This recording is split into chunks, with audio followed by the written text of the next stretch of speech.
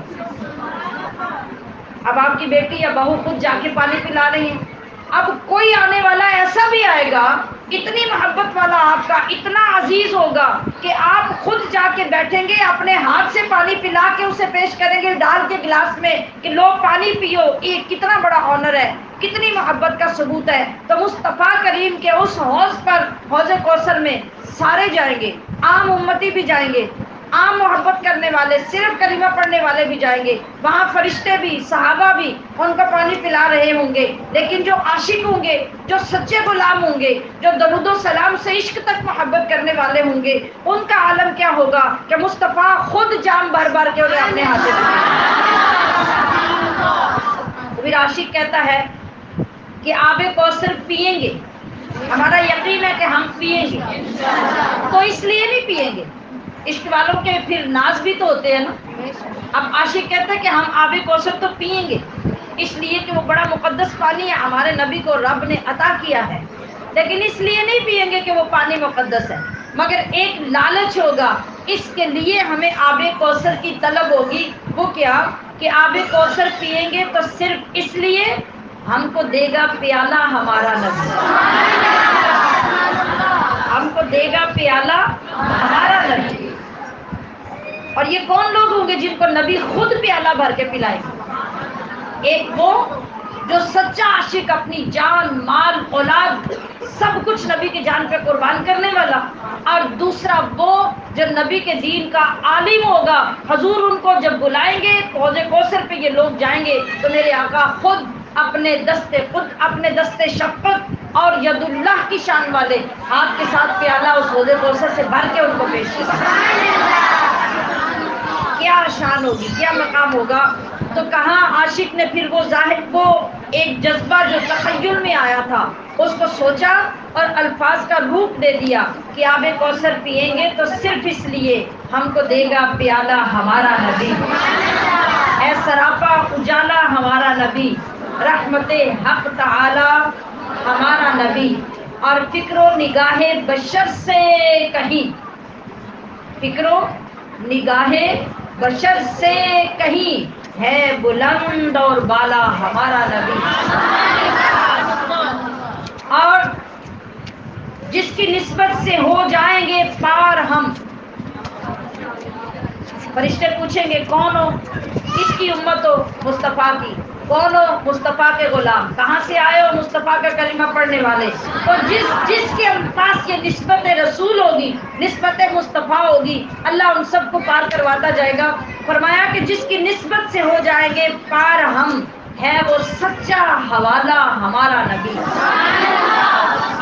آمینہ کا دلارا ہمارا نبی، اور سب کی آنکھوں کا تارا ہمارا نبی، ہے سراپا اجالا ہمارا نبی۔ ہمشیران محترم، اللہ رب العزت نے اپنے پاک کلام میں اپنے نبی کی آمد کو لا تعداد طریقوں سے، لا تعداد پیراؤں میں، لا تعداد عنوانوں کے ساتھ بیان کیا، اور ہمارا حال بیان کیا۔ نبی کی آمد سے پہلے انسان کا حال کیا تھا، اور جب نبی تشریف لے آئے تو انسان کو کیا مرتبہ و مقام ملا۔ اب اس انسان کی ذمہ داریاں کیا ہیں، اسے اپنے دین اور اپنے نبی سے کس انداز کی محبت ہونی چاہیے، اور اسے اپنی زندگی کس ڈگر پہ چلانی چاہیے، کامیابی کس میں ہے، سعادت کس میں ہے، دنیا اور آخرت کی فلاح کس میں ہے، ہمیں وہ راستہ اختیار کرنا ہے۔ اللہ پاک نے اس راستے کو حاصل کرنے کا سارا طریقہ اس ایک کتاب کے اندر نازل فرما دیا جس کو ہم قرآن مجید کہتے ہیں۔ ارشاد باری تعالی، وَاذْكُرُوا نِعْمَةَ اللَّهِ عَلَيْكُمْ إِذْ كُنْتُمْ أَعْدَاءً فَأَلَّفَ بَيْنَ قُلُوبِكُمْ فَأَصْبَحْتُمْ بِنِعْمَتِهِ إِخْوَانًا لوگوں یاد کرو کہ اللہ نے تم پر اپنی نعمت نازل فرمائی. وہ نعمت کون ہے؟ وہ اللہ کے محبوب، نبیوں کے سردار، رب کے دلدار، امت کے غمخوار محمد الرسول اللہ. کب نازل فرمائی؟ کب؟ قرآن فرما رہا ہے اذ کنتم اعداء، جب تم ایک دوسرے کے جانی دشمن تھے. دنیا کے اندر دنگا فساد، قتل و غارت، یہ آپ لوگ جو زمیندار لوگ ہوتے ہیں نا، یہ اس بات کو بڑی اچھی طرح سمجھتے ہیں کہ دشمنیاں کیا ہوتی ہیں. سمجھتے ہیں نا جی؟ ایک کئی مار کے کسی نے بننا توڑ لیا نا، ایک دو قتل ہو جانا تو بات ہی کوئی نہیں. ایسے ہی ہے. وہاں کیا تھا؟ عرب میں لوگوں کے پاس ہزاروں کی تعداد میں بکریاں ہوتی تھی، اونٹ ہوتے تھے، وہ بکریاں پالتے تھے، اونٹ پالتے تھے، زمینیں ہوتی تھیں، بالکل اسی طرح جیسے آپ کے حالات ہیں. کسی کی بکری نے اگر کسی کے کھیت میں منہ ڈال دیا، وہاں سے کچھ کھا لیا، کسی کے بننے سے کسی نے مٹی اتار لی، اس کا بننا چھوٹا کر دیا، دشمنی شروع ہو. 7 نسلوں تک اتنی سی بات کی دشمنی ختم نہیں ہوتی تھی. اللہ ارشاد فرما رہا ہے وہ منظر یاد کروا کے کہ اذ کنتم اعداء، جب تم جانی دشمن تھے ایک دوسرے کے، ایک دوسرے کو دیکھنا پسند نہیں کرتے تھے، زمین پہ چلنے کی اجازت ایک دوسرے کو نہیں دیتے تھے، تو فَأَلَّفَ بَيْنَ قُلُوبِكُمْ، اس وقت میں رب ذوالجلال نے تمہارے دلوں کو جوڑا، تمہارے دلوں کے اندر الفت پیدا کی. اور الفت پیدا کرنے والی ذات کون آئی؟ محمد عربی کی ذات. محمد عربی نے آ کے بکھرے ہوئے، اجڑے ہوئے، بچھڑے ہوئے لوگوں کو ملایا اور ان کے دلوں کے اندر الفت پیدا کی. پھر اللہ فرماتا فَأَصْبَحْتُمْ بِنِعْمَتِهِ إِخْوَانًا، پھر اس نعمت عظمیٰ محمد الرسول اللہ کی آمد کی وجہ سے پوری دنیا کے لوگ آپس میں بھائی بھائی بنے. یہ منظر قرآن نے بیان کیا کہ نبی کریم صلی اللہ تعالی علیہ وسلم جب تشریف لائے تو آپ کے آنے سے پہلے کیا تھا، آپ کے آنے کے بعد کیا ہوا. یہ سب کچھ اللہ پاک نے کس کے لیے بھیجا؟ کیا اس کی ضرورت اللہ کو تھی؟ بتائیے. نہیں. کیا اس کی ضرورت نبی کو تھی؟ نہیں. اس کی ضرورت قیامت تک کے لوگوں کو تھی، جنہیں ایک ہادی، ہدایت دینے والا، ایک رہنما، راہ دکھانے والا، ایک گائیڈ لائن دینے والا، ایک محبوب اللہ سے ملانے والا چاہیے تھا. تو اللہ نے اپنے آخری رسول کو بھیجا اور اس طرح اس شان کے ساتھ بھیجا کہ اب قیامت تک اسی نبی کا فیض چلے گا، اسی نبی کی تعلیم چلے گی، اسی نبی کا قرآن پڑھا جائے گا. نہ قرآن نیا آئے گا، نہ شریعت نئی آئے گی، نہ نبی نیا آئے گا، بلکہ اب اگر کوئی نئے نبی کی بات بھی کرے گا تو وہ گمراہ اور کافر ہو جائے گا. کتنی شان اللہ نے عطا فرمائی. اور کہتے ہیں نا کہ سرداروں کی اولادیں بھی سردار ہی ہوتی ہیں. چودھری کا بیٹا بھی پیدا ہوتا چودھری ہوتا ہے. تو اللہ نے سارے نبیوں کا سردار ہمارے نبی کو بنایا اور فرمایا کہ جو میرے نبی کی امت ہے وہ ساری امتوں کی سردار ہے. اور جو میں نے اپنے نبی کو کتاب یعنی قرآن عطا کیا ہے وہ ساری کتابوں کا سردار ہے. کتنا بڑا اعزاز اللہ نے ہمیں عطا کیا. لیکن بد نصیبی ہماری یہ کہ ہم اس دنیا میں آئے، شیطان کے ہتھے چڑھ گئے، ہم نے اپنے آپ کو شیطان کے سپرد کر دیا اور